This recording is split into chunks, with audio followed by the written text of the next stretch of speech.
So today we're looking at the GV80. Now before you click off, no, this car isn't only gonna be SUVs. There are wagons and sedans coming.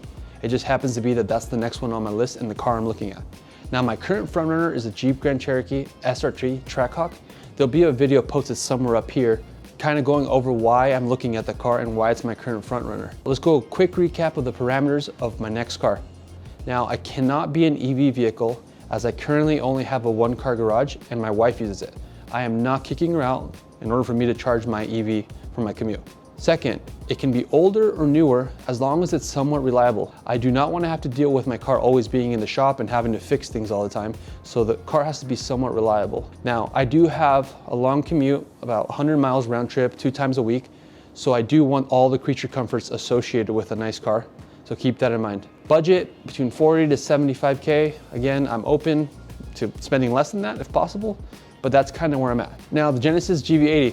This is the top of the line SUV from Genesis, the luxury brand of Hyundai. The production years were started in late 2020, and in the US, we got the 2021 model around November. The engine that I'm looking at with this car is a 3.5 liter V6 that puts out about 375 horsepower.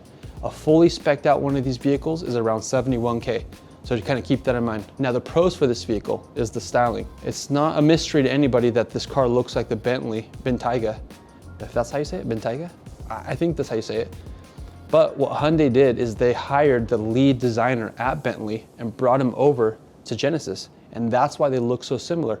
And I think they did a good job. Not only did they bring the lead designer from Bentley, they also brought some designers from Audi and VW.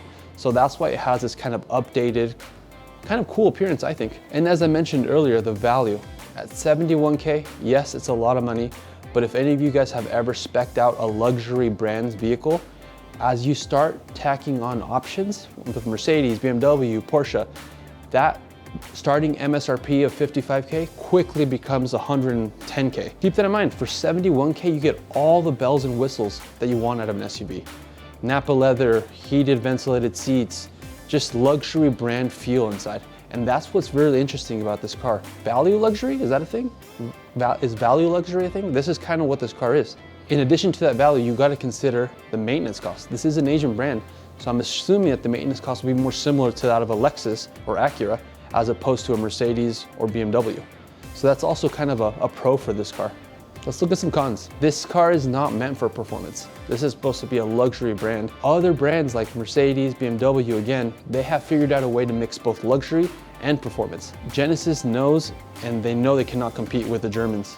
So this is kind of a con because I'm wondering if it'll be similar to my Volkswagen Arteon, where it has all the bells and whistles that I want, but would be very boring to drive after a while, and thus uninspiring to drive, which is, again, the whole reason I'm doing this whole series, because I want to make sure that the next car I get is something that I really enjoy having. Another big con for me is reliability. We're going here and assuming that because it's an Asian brand, that it's going to be very reliable and very well made, just like Toyota and Honda, correct?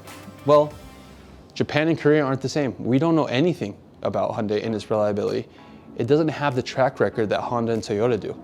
So that has to be something we all have to keep in mind, even when we're looking at Genesis, and I'm really considering this. We don't know anything about this. Now, it doesn't help Genesis out that when they made this car, they actually offered it in a diesel, and they quickly turned that around because it wasn't working for them. Something with the reliability of the diesel wasn't performing the way they wanted it to. That's kind of a red flag. And it's kind of a con, not really a con. Kind of something you do think about. This is kind of a wannabe Bentley. Let's be honest, they stole the styling from them, and it's kind of giving you that vibe of like, hey, I can't afford a Bentley, but I want something that looks like it. Again, I'm not too worried about this. I don't really care about the appearance of what people think when I'm driving a car. It's something to consider. It is the budget Bentley after all. Again, this is how I'm going about deciding my next vehicle, but feel free to give me suggestions of cars I should look at. Also, if you have your own car that you're considering, comment down below. Maybe I'll review that car as well.